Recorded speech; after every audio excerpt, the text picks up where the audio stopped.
Hi, everybody. Dick Vitale. Hey, make sure you listen, man, to Locked On Blue Devils with J.J. Jackson. He's awesome, baby. You are Locked On Blue Devils, your daily podcast on the Duke Blue Devils, part of the Locked On Podcast Network, your team every day.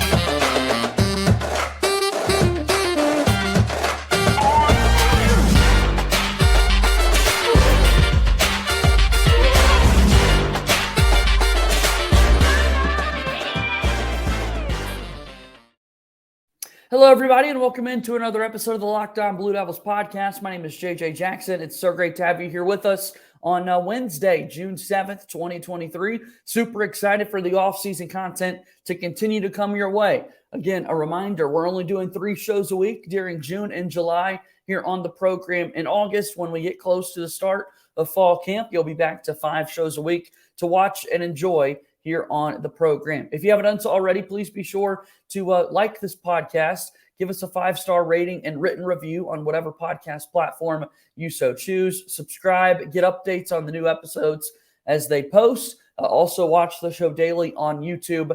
Give us a like there, subscribe to our YouTube channel, comment down below. We love interacting with you on every platform that we've got. Follow us on Twitter as well at @LO_Blue Devils. And I'm on Twitter at _JJ_Jackson_. Super excited to have another fill-in-the-blank episode here today with my good buddy Brian Horace at Duke Blogger on Twitter. Brian, I have so much fun with these episodes. We've got 6 fun topics to sort of fill in the blank for. Are you ready to rock and roll, my friend? Yes, sir. Let's roll. I love it. Let's get to it. So first topic up here today is this one. As a fan, the one ACC venue other than UNC, I really want to see Duke play in is blank. UNC kind of felt like the easy answer. So I'd be curious what everyone would say to this question. As a fan, I kind of want to go to PNC because they always seem to have NC State always seems to have some sort of magic that they use against Duke in that arena. So I'm just curious to see what that feels like. It's always been a tough place for Duke teams to play. Hasn't it? And I think that's kind of the way I looked at this question. Like, what have been the trickiest places over the years where, the Virginia series is always really competitive, but Duke has been pretty successful there in Charlottesville, which is crazy to think about, such a big program there. But NC State has definitely had their big moments in their home games against Duke. A place like Miami, seeing the Blue Devils play a road ACC game there, they always feel to have the number. But I tell you one that also comes to mind for me is Castle Coliseum, man. What is the voodoo that takes place every time Duke makes a trip up to Blacksburg? Because they find a way to get it done. Yeah, that's I don't know what it is. There's a few arenas like that. Also Florida State as well. Yeah, they get up for those games. I mean, they really get up for them. UNC was the obvious answer. Like, if I let that be an answer, is that the direction you would have gone just to be able to say you saw a Duke Carolina game in Chapel Hill, or does it not mean that much? It does. It's one of those things that, like, that kind of game sticks with you forever. You can say, I saw Duke at Chapel Hill. No kidding. Regardless of the outcome, that's just a place you want to see it. I mean, that's the ultimate rivalry and all that. But there's definitely some magic in some of those other arenas that you just kind of want to be there for, just to get a sense of what it feels like. Sure. We're so curious what the most popular answer to this question is going to be. Again, it was, as a fan, the one ACC venue other than UNC that I really want to see Duke play in is blank. So if you're given tickets to any ACC venue out there and Duke is the opponent, where are you wanting to go? I'd be curious what you have to say down in the YouTube comments below. All right, let's move on. We've got the ACC SEC Challenge taking place. The SEC team outside of Kentucky you want Duke to play in the ACC SEC Challenge is blank. We see Kentucky all the time.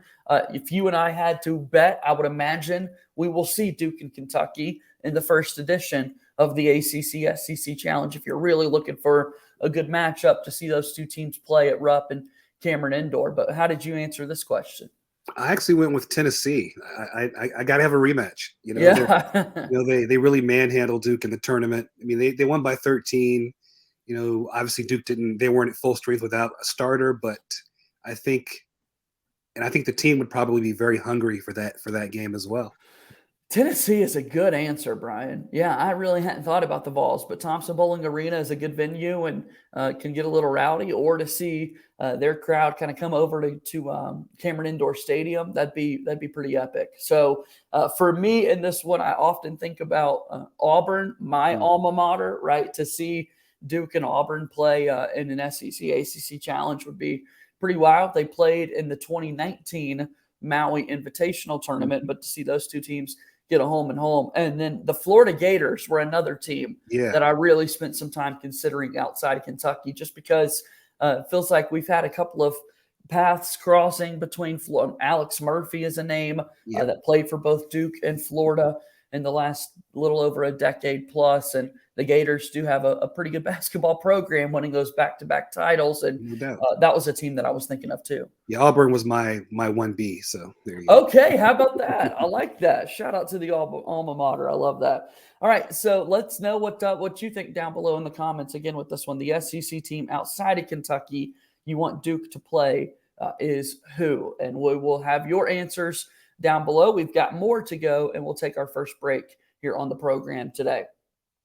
Locked On Blue Devils today is brought to you by our friends over at FanDuel. We keep talking about the NBA Finals and the NBA playoffs because what a fun series we're getting to watch right now between the Miami Heat and the Denver Nuggets. Make a fast break to FanDuel during the NBA playoffs because right now, new customers can get a no-sweat first bet up to $2,500. That's $2,500 back in bonus bets if your first bet doesn't win. There's no better place to bet on all the playoff action in the NBA Finals than America's #1 sports book. They've got Jimmy Butler scoring props, Nikola Jokic, how many assists will he have? Can he get another triple-double? All of those great player props and lines available at FanDuel. Visit FanDuel.com/lockedon and get a no-sweat first bet up to $2,500. That's FanDuel.com/lockedon. FanDuel is an official sports betting partner of the NBA. Moving forward here on today's episode of Locked On Blue Devils, JJ Jackson alongside my pal Brian Horace at Duke Blogger on Twitter. All right, let's keep it going. Coming into the next season, blank should be the one to take the last shot in a close game. New players, new team going into 2023-2024. Who do you think should be taking the last shot? That was a tough one. And I had to go with, I know the easy answer is to say, well, Kyle Filipowski. He led the team in scoring. But I think as far as creating their own shot, for me, it comes down to either Tyrese Proctor or Jeremy Roach, just because, those guys have the high ball IQ. They can create their shot off the dribble, especially Tyrese. He's going to have a little bit of a size advantage over a lot of point guards, being, 6'4", 6'5"-ish. So I'd like to see Proctor take that last shot. I think I was going with Tyrese Proctor is my answer there. So I'm glad we're thinking alike in that regard. I love his ability to put the ball on the deck. We saw, speaking of, loving a rematch with Tennessee, in that Tennessee game in particular, the final game of the season, he was so aggressive with the ball in his hands. And I think he's only going to get more and more aggressive as he gets more and more comfortable playing that college game. So Jared McCain got a little bit of consideration, knowing the dead-eye shooter that he's kind of expected to be. So, yeah, I think Filipowski might be someone that you think about, but I think we'd rather go in the guard direction based on the conversation we're having here. Oh, agree completely. I think it would have to be one of the guards. And, if it came down to a late game situation and let's say that guard, and you got to Filipowski, his ability to pass out of a double team would probably lead to a guard taking that shot anyway. So I definitely like Proctor and or Roach. And, if it's one of those things that's on the wing, I'd love to see McCain taking that three. Yeah, let's make it happen.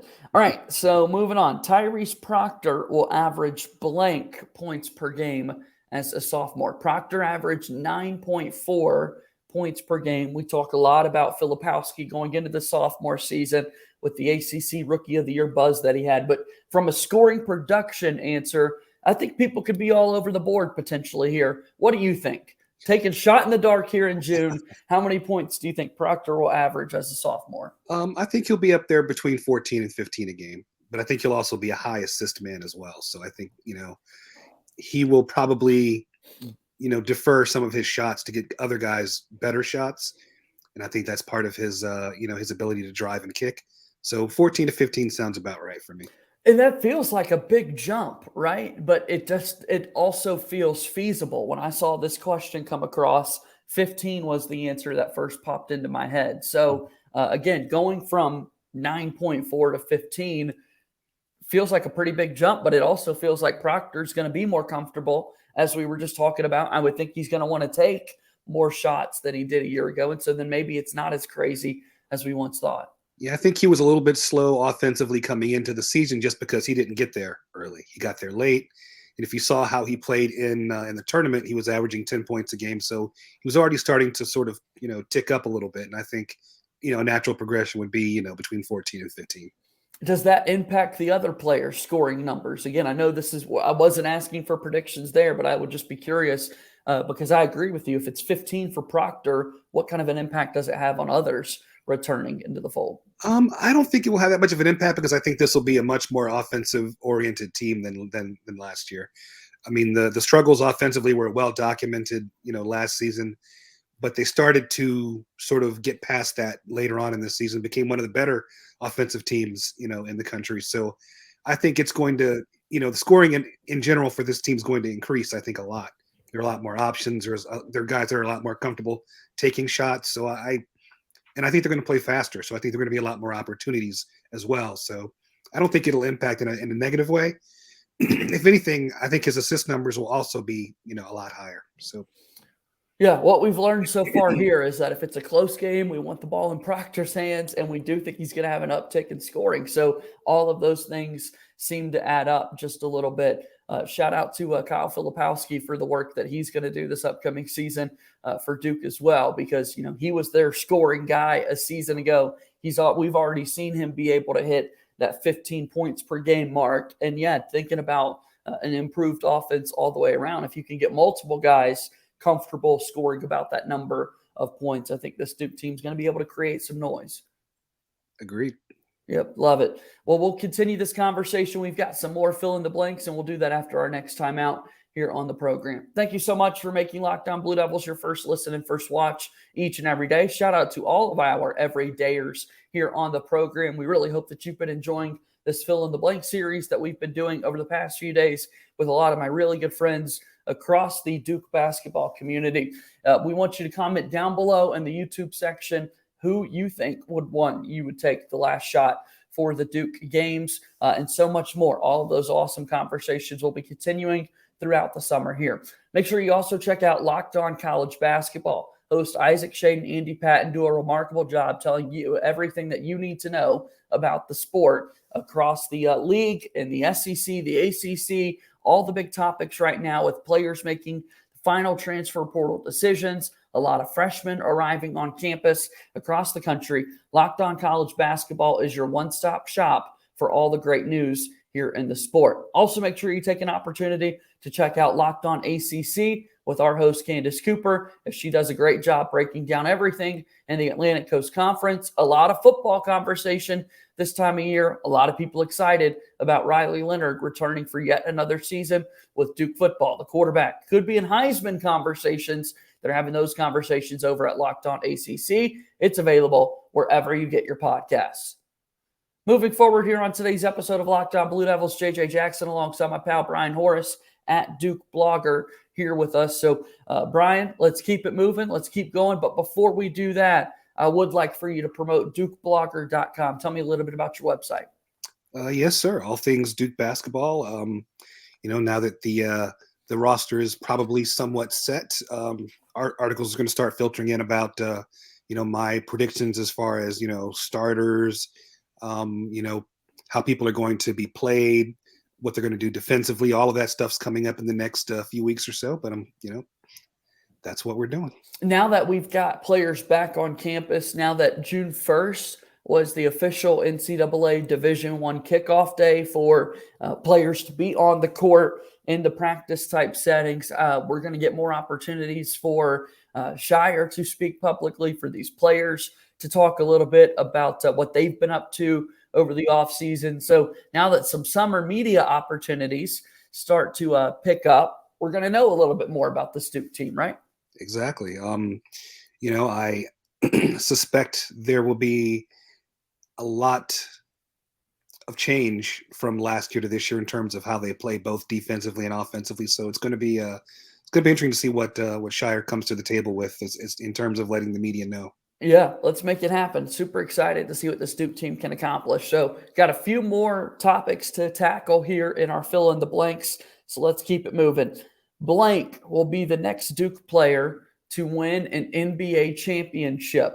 You could be sneaky with a little answer here for folks that are currently watching that finals between the Heat and the Nuggets, and Jack White being on the roster That was my for guy. the Denver Nuggets. So, yeah, Jack White, is that where you were headed? Oh, yes. Oh, yes.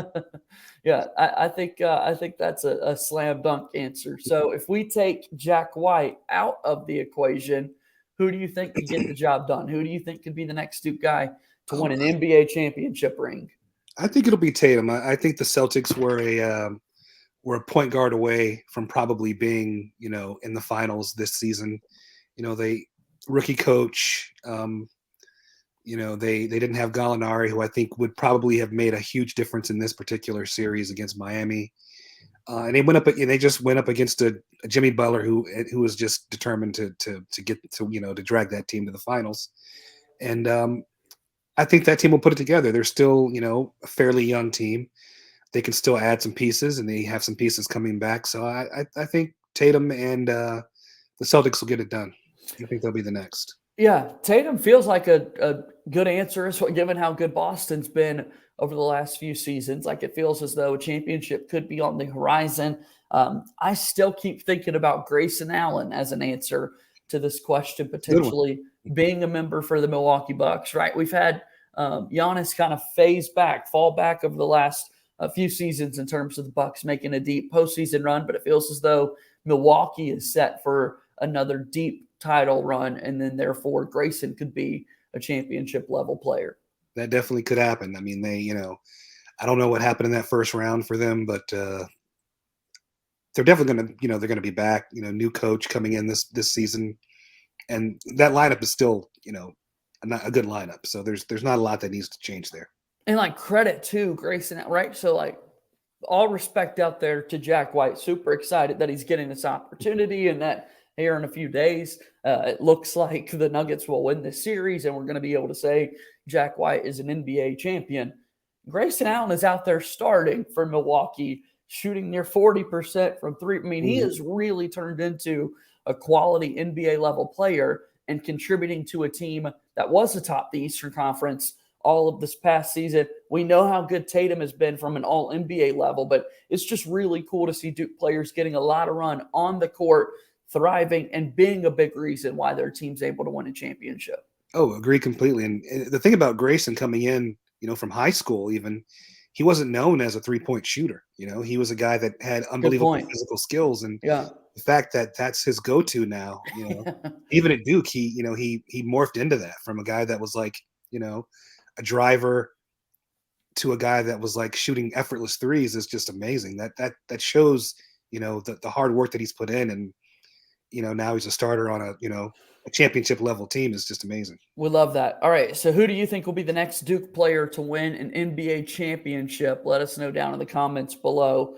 what your thoughts are with that one. And then finally, we've got one more to go. Fill in the blanks here today on Locked On Blue Devils. Blank is my favorite Duke team to win the NCAA championship. Blank is my favorite Duke team to win the NCAA title. You often hear people want to know from Coach K's perspective what he would say out of the 5 championship teams, who's the favorite, who's the best, all of those. And he probably and has given the diplomatic answer of, I love all my children the same, so to speak.